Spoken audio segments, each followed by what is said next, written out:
En 1986, el gobierno mexicano compró miles de toneladas de leche contaminada con radiación nuclear de Chernobyl y la distribuyó entre los niños más pobres del país. El gobierno lo sabía, lo ocultaron, y a quienes intentaron hablar, los silenciaron. Esta es la historia completa de la leche radioactiva de México. La leche del Conazupo. ¿Tú tomaste leche Conazupo cuando eras niño? Quizás tu mamá la compraba en esas bolsas blancas que costaban casi nada, porque eran para las familias que más la necesitaban. Si la respuesta es sí, lo que estás a punto de escuchar te va a cambiar la manera en que recuerdas esa época. En 1986, el gobierno mexicano hizo algo que no tiene nombre, algo que debería estar grabado en los libros de historia, en los noticieros, en las conversaciones de cada familia de este país. Pero no es así, porque se hizo todo lo posible para que tú nunca te enteraras de este terrible caso. Decenas de miles de toneladas de leche en polvo, leche contaminada con radiación nuclear, leche que venía de la sombra de Chernobyl. Y esa leche la distribuyeron entre los niños más pobres de México.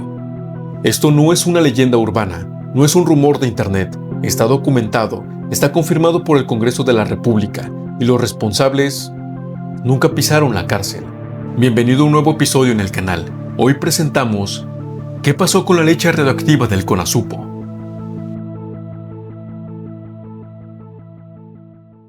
Antes de ir a Ucrania, necesito que entiendas una cosa, porque para que este escándalo tenga todo su peso, primero tienes que saber en qué manos estaba la alimentación de los mexicanos más pobres. La Conazupo, la Compañía Nacional de Subsistencias Populares, era una empresa del gobierno, una paraestatal creada en los años 60, con una misión que, en papel, sonaba hermosa: garantizar que las familias de bajos recursos en México tuvieran acceso a alimentos básicos, pero a precios accesibles. Tortillas, frijoles, aceite, azúcar y leche. Tenía tiendas por todo el país, en colonias populares, en comunidades rurales, en los rincones de México donde el supermercado nunca había llegado. Y la leche era su producto estrella.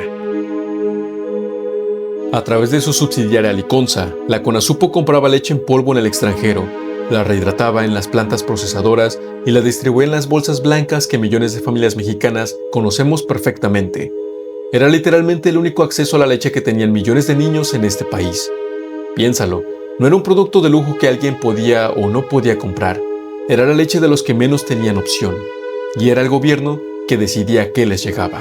Eso es lo que hace que lo que voy a contarte a continuación sea difícil de digerir.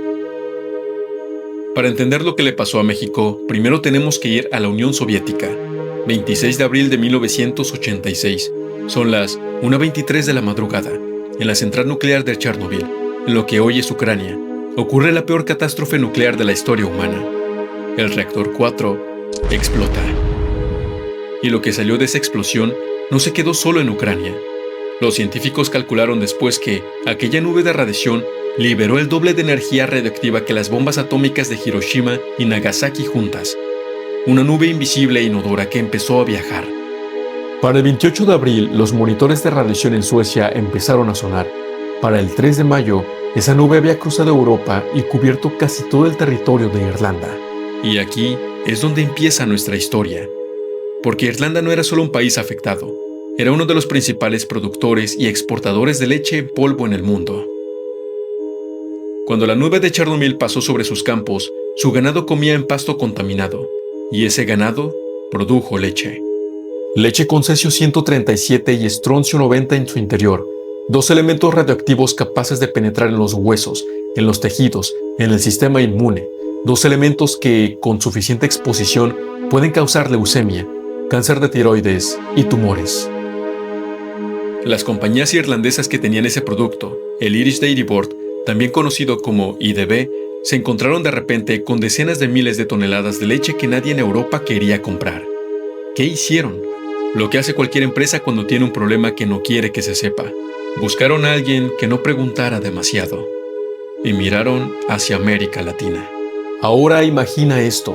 Es mayo de 1986. La nube de Chernobyl llega a Irlanda sin que nadie la vea y sin que nadie pueda olerla. Cae sobre los prados verdes del norte y del centro de la isla. Las vacas pastan, absorben el pasto contaminado y luego producen leche. Esa leche entra a las plantas industriales del Irish Dairy Board, se pasteuriza, Se deshidrata, se convierte en polvo fino y blanco, se empaca en costales de 25 kilogramos con etiquetas en inglés y se almacena, porque en Europa ya nadie las quiere. Los países de la Comunidad Europea tenían controles. Alemania, Francia, los países escandinavos. Todos estaban midiendo los niveles de radiación en sus alimentos después de Chernobyl. El Codex Alimentarius, el Código Internacional de Seguridad Alimentaria, establecía un límite claro, máximo 150 becquereles por kilogramo. Esta leche tenía 2.730, 18 veces el límite permitido. México llevaba desde los años 60 comprándoles leche en polvo de forma regular. Era un cliente fiel y, lo mejor de todo, era un cliente que no hacía preguntas incómodas. Cuando los barcos Adventure y Tenacious zarparon de los puertos irlandeses hacia el Atlántico, llevaban en sus bodegas miles de costales de ese polvo blanco y silencioso. Cruzaron el océano, entraron por el puerto de Veracruz, y México no pidió ni un solo certificado de seguridad. La leche había llegado. Lo primero que hicieron fue llamar a Brasil. Le ofrecieron decenas de miles de toneladas de leche en polvo a un precio irresistible, pero Brasil tenía un embajador muy particular en ese entonces. Su nombre era Antonio González de León, y este hombre, de alguna manera, se enteró de lo que estaba pasando. Sabía que Irlanda había recibido la nube de Chernobyl, sabía que los niveles de radiación en los productos lácteos europeos estaban fuera de control, y cuando le llegó la oferta irlandesa a su país, levantó la mano y dijo no. Pero lo que González de León hizo después fue algo que quizás cambió la historia, aunque no como él esperaba. Siendo embajador en Brasil, pero con contactos en México, alertó a la Secretaría de Relaciones Exteriores en nuestro país. México, cuídense, les van a ofrecer esa misma leche a ustedes. La advertencia llegó, y aquí viene la parte que te va a costar trabajo creer. México ya era cliente habitual de Rich Dairy Board desde los años 60, y la CONASUPO, a través de Liconza, tenía con ellos una relación comercial de décadas. Y cuando los irlandeses les llamaron para ofrecerles ese cargamento especial, México no se negó. ¿Por qué? ¿Ignorancia? ¿Negligencia? ¿O algo peor? Ese detalle lo vamos a revelar en unos minutos, y cuando lo escuches, te va a quedar claro por qué esto no fue un accidente. Para marzo de 1987 la situación era insostenible. Funcionarios de la Secretaría de Comercio, la Secretaría de Salud y la CONASUPO se reunieron en secreto para encontrar una solución. Y la solución que propusieron fue ¿mezclar? La idea era tomar la leche contaminada y diluirla con la leche limpia en proporción de 1 a 6, es decir, una parte de leche radioactiva por cada 6 partes de leche normal, como si el veneno desapareciera si lo revuelves con agua. El plan fracasó. Las plantas de Liconza no tenían la capacidad técnica para hacerlo. Pero el 4 de febrero de 1988, Jaime Martuchelli, subsecretario de Regulación Sanitaria de la Secretaría de Salud, firmó un documento autorizando la liberación de 35 lotes de leche que seguían detenidos en distintas aduanas del país. 35 lotes oficialmente liberados para ser distribuidos entre toda la población. Y en ese momento, en las oficinas del gobierno, sabían perfectamente lo que esa leche contenía.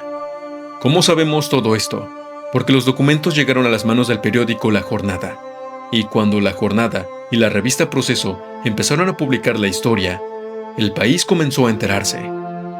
Pero antes de que la prensa lo publicara, hubo personas que intentaron alzar la voz desde adentro, y lo que les pasó a ellos quizás es la parte más oscura de esta historia. El vicealmirante Manuel Rodríguez Gordillo, de la Armada de México, tenía bajo su mando a marinos que habían recibido los cargamentos en el puerto. Varios de esos marinos empezaron a enfermar. Rodríguez Gordillo encargó entonces un estudio privado a un físico nuclear llamado Miguel Ángel Valdovinos, que trabajaba en la central nuclear Laguna Verde.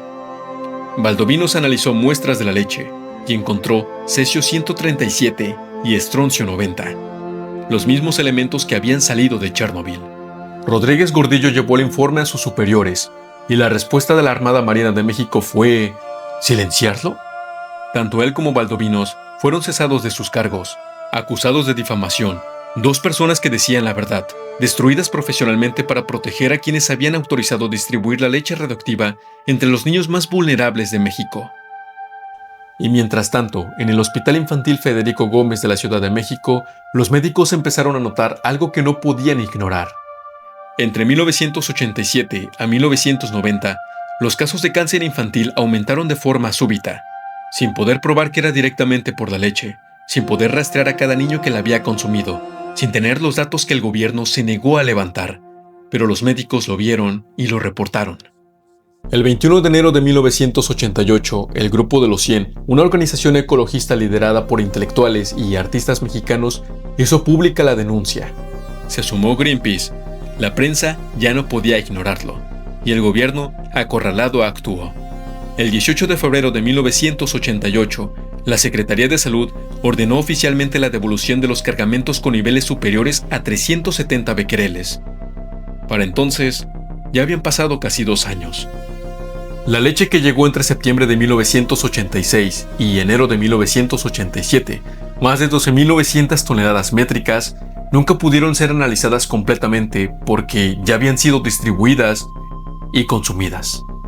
Los barcos Sonora y Pheasant llevaron de regreso parte de los cargamentos a Rotterdam y Cork. México recibió el reembolso del dinero. Y eso fue todo. No hubo juicio, no hubo condena, no hubo una sola persona detenida. Pasaron los años, llegaron los 90, y la historia parecía enterrada. Hasta que en noviembre de 1995, diputados del PAN, el PRD y el PRI, sí, incluso del PRI, aprobaron la creación de una comisión especial del Congreso para investigar a la CONASUPO. Por primera vez, había una investigación oficial con poder legislativo. Llamaron a comparecer a todos los funcionarios involucrados, al secretario de Salud, Guillermo Soberón, al director de CONASUPO, José Ernesto Costemalle, al subsecretario Jaime Martuchelli, al vicealmirante Rodríguez Gordillo, al físico nuclear Valdovinos. ¿Y qué pasó? Los legisladores del PRI bloquearon las comparecencias.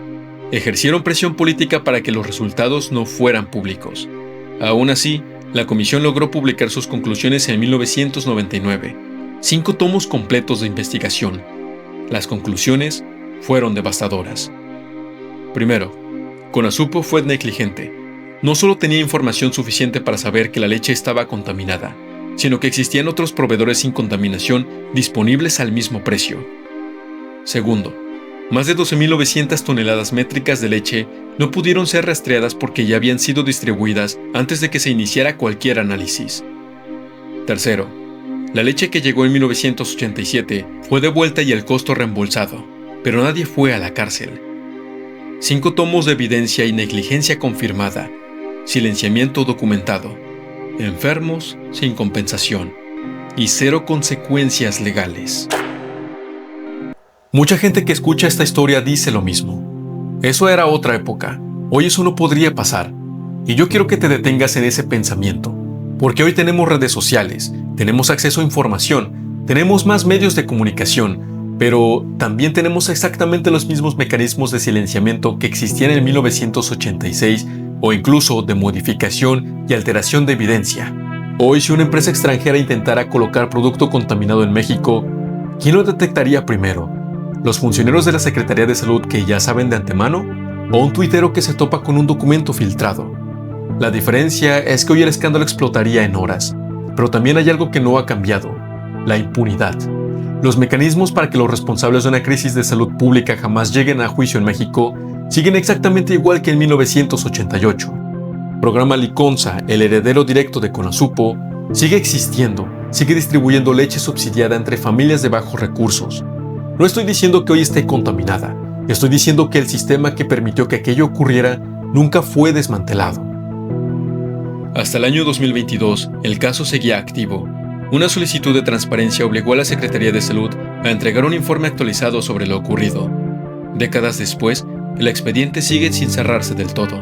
Las víctimas que pudieron haber enfermado sin saberlo nunca siguen sin recibir reconocimiento oficial.